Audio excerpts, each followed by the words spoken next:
जय श्री श्याम, जय श्री राधा कृष्ण। आप सभी को माघ मास की हार्दिक शुभकामनाएं। माघ मास सनातन धर्म में बड़ा ही पवित्र मास माना जाता है।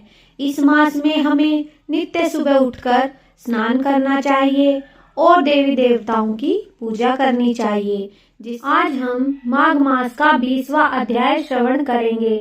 अध्याय शुरू करने से पहले हम श्री गणेश भगवान को स्मरण करेंगे। बोलिए श्री गणेश भगवान की जय, गुरुदेव महाराज की जय। माघ मास महात्म अध्याय 20। वह पांचों कन्याएं इस प्रकार विलाप करती हुई बहुत देर प्रतीक्षा करके अपने घर में लौटी। जब घर में आई तो माताओं ने कहा कि इतना विलंब तुमने क्यों कर दिया। तब कन्याओं ने कहा कि इंद्रियों के साथ क्रीड़ा करती हुई सरोवर पर थी और कहने लगी कि आज हम थक गई हैं और जाकर लेट गई। वशिष्ठ जी कहते हैं कि इस प्रकार आश्चर्य का छुपाकर वह विरह की मारी पड़ गई। उन्होंने घर में आकर किसी प्रकार की क्रीड़ा नहीं की। वह रात्रि उनको एक युग के समान बीती। सूर्य नारायण के उदय होते ही वह अपने आप को जीवित मानती हुई माताओं की आज्ञा लेकर गौरी पूजन करने वह कन्याएं वहां पर जाने लगी। उसी समय ब्राह्मण भी स्नान करने के लिए अच्छा सरोवर पर आया।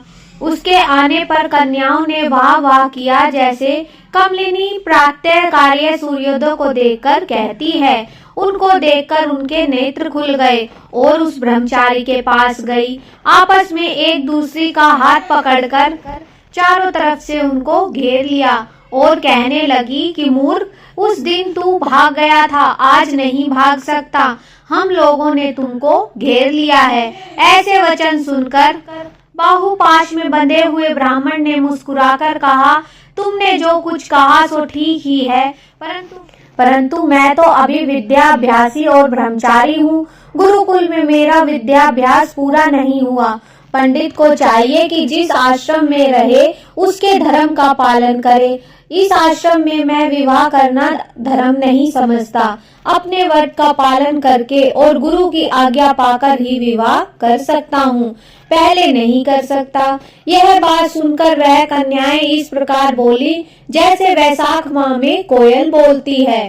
वह कहने लगी कि धर्म से अर्थ और अर्थ से काम और काम से धर्म के फल का प्रकाश होता है। ऐसा ही पंडित लोग और शास्त्र कहते हैं।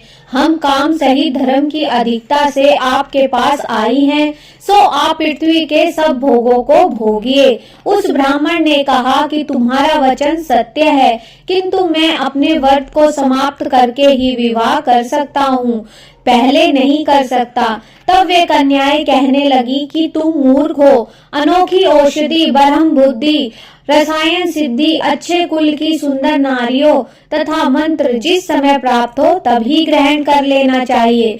इसी से कार्य को टालना अच्छा नहीं होता। केवल भाग्य वाले पुरुष ही प्रेम से पूर्ण अच्छे कुल में उत्पन्न स्वयं वर चाहने वाली कन्याओं को प्राप्त होते हैं।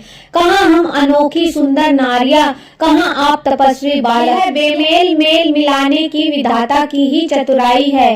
इस कारण आप हम लोगों के साथ गंधर्व विवाह कर लें। इनके ऐसे वचन सुनकर उस धर्मात्मा ब्राह्मण ने कहा कि व्रती रहकर इस समय विवाह नहीं करूंगा, मैं स्वयंवर की इच्छा नहीं करता। इस प्रकार उसके वचन सुनकर उन्होंने एक दूसरी का हाथ छोड़कर उनको पकड़ लिया। सुशील और सुरस्वरा ने उसकी भुजाओं को पकड़ लिया। सुतारा ने आलिंगन किया और चंद्रिका ने उनका मुख चूम लिया।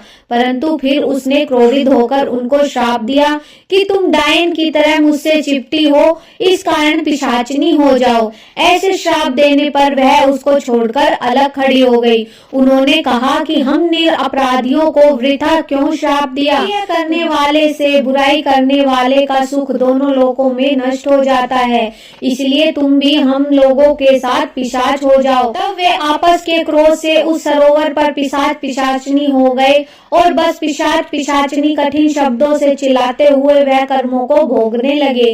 वशिष्ठ कहने लगे कि हे राजन, इस प्रकार उस पिशाच ने उस सरोवर के इधर उधर फिरते रहे। बहुत समय पश्चात मुनियों में श्रेष्ठ लोमेश ऋषि पौष शुक्ला चतुर्दशी को उस अच्छोद सरोवर पर स्नान करने के लिए आए। तब क्षुधा से दुखी होकर इन पिशाचों ने उनको देखा तो उनकी हत्या करने के लिए गोल बांधकर उनको चारों तरफ से घेर लिया।